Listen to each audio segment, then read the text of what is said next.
जय श्री राम, जय Shri Mahakal. Defence stock का एक दिग्गज स्टॉक कोचिन शिपयार्ड के ऊपर डिटेल्ड एनालिसिस वीडियो आपके सामने रख रहा हूं, बट ये ध्यान रखिएगा ये कोई बाइंग और सेलिंग रिकमेंडेशन नहीं है।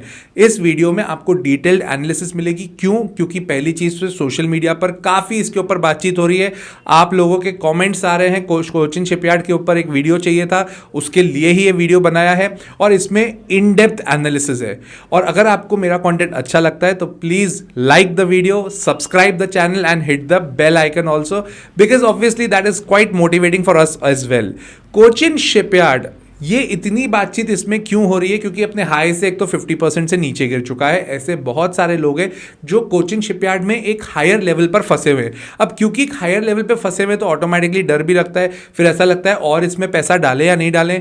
और जिन लोगों ने किसी और को बोला है, तेरे को पता है कि मैं फंस चुका हूं इस शेयर में, तो सामने वाला बोलता है कि अच्छा तू फंस चुका है, अब मैं ले लूं क्या, फ्रेश एंट्री कर सकते हैं कि नहीं। ये सारी चीजें हम इस वीडियो में आपको बताएंगे।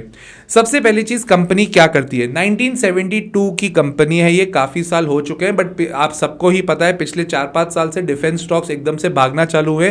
रीजन बहुत सिंपल है, गवर्नमेंट का मोटिवेशन इसमें आ चुका है, गवर्नमेंट का रुझान है इसके ऊपर, मोदी जी का सपोर्ट है और हम चाहते हैं मेक इन इंडिया के तहत हमारी जितनी भी इंडियन कंपनीज हैं जो मैन्युफैक्चरिंग में हैं वो एक्सपोर्ट भी करें, अलग अलग कंट्रीज को सप्लाई भी करें।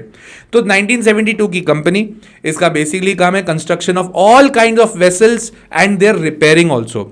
तो इफेक्टिवली क्या ये मझगांव डॉक जैसी कंपनी है? I will say yes. Mazagon dock में वो शिप्स बना रहे हैं, यहां पर पूरे वेसल्स अलग लेवल पर बनते हैं और उनका रिपेयर्स का भी काम है। तो 72% of the business comes from ship building, मतलब मैन्युफैक्चरिंग में। 28% का जो रेवेन्यू है वो शिप रिपेयरिंग में आता है। ठीक है, ऑर्डर बुक की अगर मैं बात करूं ना, 21,500 करोड़ की तो इनके पास ऑर्डर बुक पिछले साल थी। अब पिछले साल अगर 21,250 करोड़ की थी तो इस साल भी कुछ ना कुछ तो हुआ होगा। तो सबसे पहली चीज, फरवरी 2024 में इन्हें इंडियन नेवी से 150 करोड़ का ऑर्डर मिला था। 6 अप्रैल 2024 को इनको यूएसए की नेवी से भी ऑर्डर मिला है, that is for master shipyard repair agreement, MSRA बोलते हैं। इन शॉर्ट, लेमैन लैंग्वेज के हिसाब से अगर मैं बोलूं तो इनको यूएस से भी काफी ऑर्डर्स मिल रहे हैं, यूएस नेवी से ऑर्डर्स मिल रहे हैं। साथ ही साथ यूरोप में ये पकड़ बनाते जा रहे हैं धीरे धीरे। तो हाइब्रिड सर्विस ऑपरेटिंग व्हीकल्स का इनके पास ऑर्डर आया था मई 2024 में, और 28 जून 2024 को इनको नॉर्वे से ऑर्डर आया है 1100 करोड़ का। इन ऑल कंपनी के पास में ऑर्डर्स मिलते जा रहे हैं, कंपनी काम तो ठीक कर रही है। क्वार्टरली अगर बात करूं तो 1100 करोड़ का ये रेवेन्यू ऑन एन एवरेज कर रही है, which is okay, because 4000 crore मोटा माटी पकड़े, 4500 करोड़ का साल भर का रेवेन्यू होना चाहिए। ऑर्डर बुक इनके पास करीब है अभी 24,000 करोड़ की, तो 4000 करोड़ पे 24,000 करोड़ मतलब 6 गुना आपके पास ऑर्डर बुक है, विच इज गुड। तो यहां तक देखा जाए तो कंपनी ठीक लग रही है। तो ऐसा फिर क्यों हुआ कि कंपनी एकदम ऊपर जाके एकदम से नीचे गिर गई? रीजन बहुत सिंपल है, जितने भी रिटेल इन्वेस्टर्स हैं, हम लोगों ने एक व्यू बना के रखा था कि डिफेंस कंपनीज के ऊपर जब भी हम लोग, मतलब हम सब मिलके बात कर रहा हूं, ये मेरा व्यू नहीं है, ये एक जनरल पब्लिक व्यू है। जनरल पब्लिक व्यू क्या बन गया कि जब भी किसी कंपनी को ऑर्डर मिल रहा था हम लोग बोले भरपूर खरीदो, ये तो ऑर्डर मिल गया अब तो ये बढ़ेगी बढ़ेगी। उस चक्कर में वैल्यूएशंस हमने बहुत ऊपर करवा दिए थे, which is very very clear, right? क्यों ऐसा बोल रहा हूं? पहले अपन इसकी मार्केट कैपिटलाइजेशन की बात करते हैं। 37,700 करोड़ की एक कंपनी है। It is not a small cap, it is not a very large cap, but yes it can be considered as mid cap, जो कि लार्ज कैप पे जा सकती है। प्राइस अर्निंग रेशियो अभी इनका 42.5 है, जबकि इंडस्ट्री का 63 है। अब यहां पर सस्ती लग रही है। अब क्यों सस्ती लग रही है? अपने हाई से आधे से नीचे हो गया है स्टॉक, तो अब थोड़ी सस्ती लगेगी।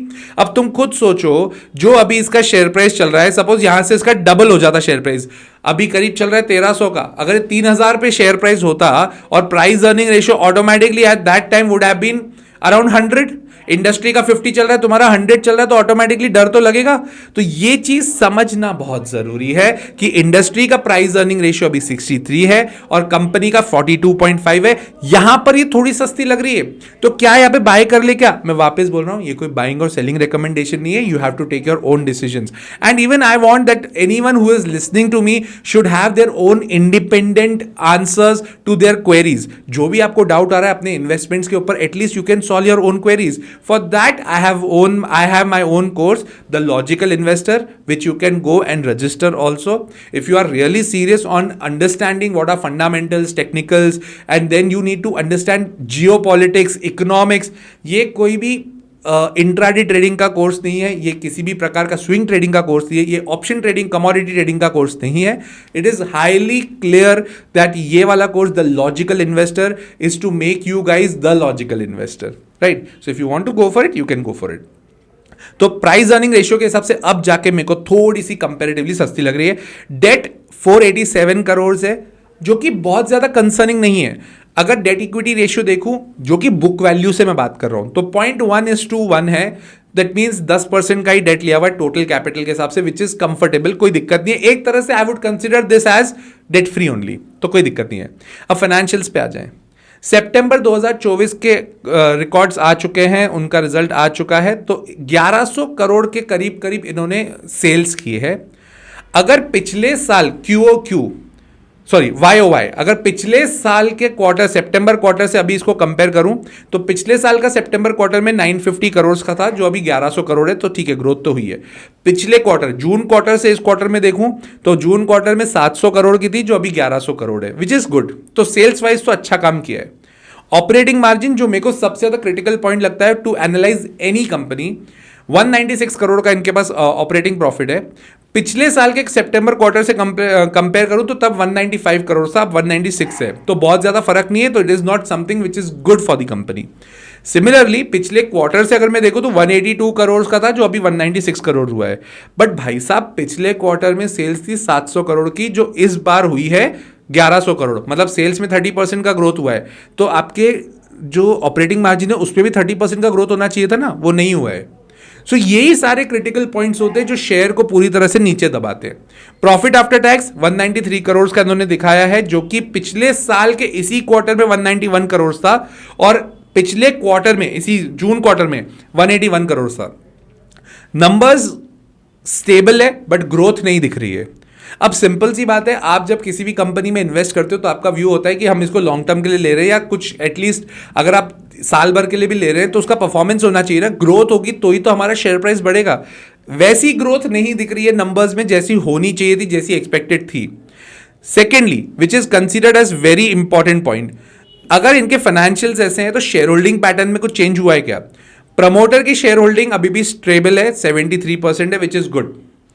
FIIs ने अपनी शेयर होल्डिंग कम करी है, वो हमें सबको पता है, क्योंकि FIIs पिछले 2-3 महीने से सब जगह बेच ही रहे हैं, तो इसमें भी थोड़ा स्टॉक बेचा है.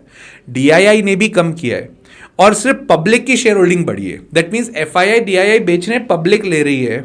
तो क्या हम बेवकूफ तो नहीं बन जाएंगे इसमें? क्या हम यहाँ पे फंस तो नहीं जाएंगे? चांसेस इसी में ज्यादा है, और लोग इसी में ही फंसे, क्योंकि FIIs बेच रहे हैं और DIIs खरीद रहे, FIIs DIIs बेच रहे हैं और पब्लिक खरीद रही है, वहीं पे तो हम फंसते हैं.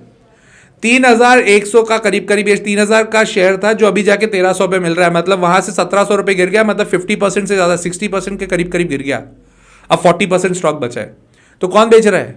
FIIs ही बेच रहे, DIIs बेच रहे, और हम लोग खरीद रहे पब्लिक. तो यहां पर कैसे नहीं फंसना है, मैं उसके बारे में डिटेल में बताऊंगा. So please, if you still see, I am just asking you to do that. If you can do that, will be great for us. If you like the content, जितना मैं अभी बात कर रहा हूँ आपसे, आपको अगर content अच्छा लग रहा है, so please like the video and subscribe the channel as well. And इसके एक और मैं आपको यहाँ पर डिटेल बताना चाह रहा हूँ कि लोग कैसे फंसे. ठीक है, सबसे पहली चीज टेक्निकल्स के ऊपर बात करते हैं. तो 1250 अब इसका बहुत बढ़िया सपोर्ट है. अब है ना, इसमें आपको दो चीज बताना चाहता हूं मैं. 1 जुलाई के करीब करीब अगर आप वीकली कैंडल्स इसकी देखते हो ना, तो एक पैटर्न होता है इवनिंग स्टार. वीकली कैंडल पर अगर आपका इवनिंग स्टार बना हुआ है तो एक बहुत क्रिटिकल एंगल है. अगर आप इस चीज पर ध्यान दें, अगर आप मेरे को फॉलो करते हैं इंस्टाग्राम पे, तो 1 जुलाई में every week I have a साप्ताहिक मार्केट अपडेट. मैं जुलाई से कह रहा हूं कि कोचिन शिपयार्ड, GRSE, इसको अवॉइड करो, क्योंकि इसमें एक इवनिंग स्टार पैटर्न बना हुआ है, जिसका मतलब ये होता है कि अब इसका ट्रेंड चेंज होकर नीचे गिरेगा. नीचे कितना गिरेगा किसी को भी नहीं पता होता है. आपको फिबोनाची लेवल्स लगाने पड़ते हैं, और साथ ही साथ ये देखना पड़ता है कब रिवर्सल आ रहा है. अब ये चीज मैं आपको क्लियरली बता देता हूं कि 1 जुलाई के करीब करीब वहां पर बना था इवनिंग स्टार, और वहां से एक परफेक्ट डाउन ट्रेंड में कंपनी चल रही है. पिछले हफ्ते right now if you talk about we are sitting in November, right? So November end में उसने वापस जाकर एक मॉर्निंग स्टार का पैटर्न बनाया है जो कि कंसिडर किया जाता है एज अ रिवर्सल। तो क्या यहां से कंपनी वापस रिवर्स कर सकती है? Chances is yes. आपको क्या करना है? 1250 एक स्टॉप लॉस लगाना है। अगर आपको यहां पर कुछ भी करना है तो ध्यान से करिएगा। Again, this is just for education purpose, this is not a buying और सेलिंग रिकमेंडेशन, बट क्योंकि वहां इवनिंग स्टार के बाद में मॉर्निंग स्टार दिख रहा है, which is a pattern which I teach in my course of logical investor also, तो आपको वो समझ में आएगा कि यहां से रिवर्सल के चांसेस है। अब क्योंकि रिवर्सल के चांसेस है तो उसका स्टॉप लॉस भी होना चाहिए। तो अगर आपको कुछ करना है तो बिना स्टॉप लॉस के आपको कोई भी ट्रेड नहीं लेना चाहिए। यह भी मैंने आपको क्लियरली बता दिया। चार्ट्स का इंपॉर्टेंस है, यहां पर 50% से नीचे गिर चुका है और यहां से रिवाइवल है, तो क्या यहां पे एवरेज किया जा सकता है? वो आपको खुद डिसीजन लेना है। रही बात कंपनी का फोकस आगे जाकर जीरो एमिशन ग्रीन वेसल्स में ज्यादा है, जहां पर वो हाइड्रोजन बेस्ड और इलेक्ट्रिक बेस्ड वेसल्स बनाने का काम सोच रही है। अब ये मेरे लिए बहुत ज्यादा अट्रैक्टिव पॉइंट इसलिए नहीं है क्योंकि मेरा ये मानना है कि डिफेंस में the focus should be on security, the focus should be on different kind of coverage for our country. यहां पर जीरो एमिशन, ठीक है, अभी फ्यूचर भी चल रहा है, प्रेजेंट भी चल रहा है, जीरो एमिशन की हर कोई बात भी कर रहा है, ग्रीन एनर्जी की बात कर रहा है, ठीक है, ये लोग उसके ऊपर फोकस कर रहे हैं।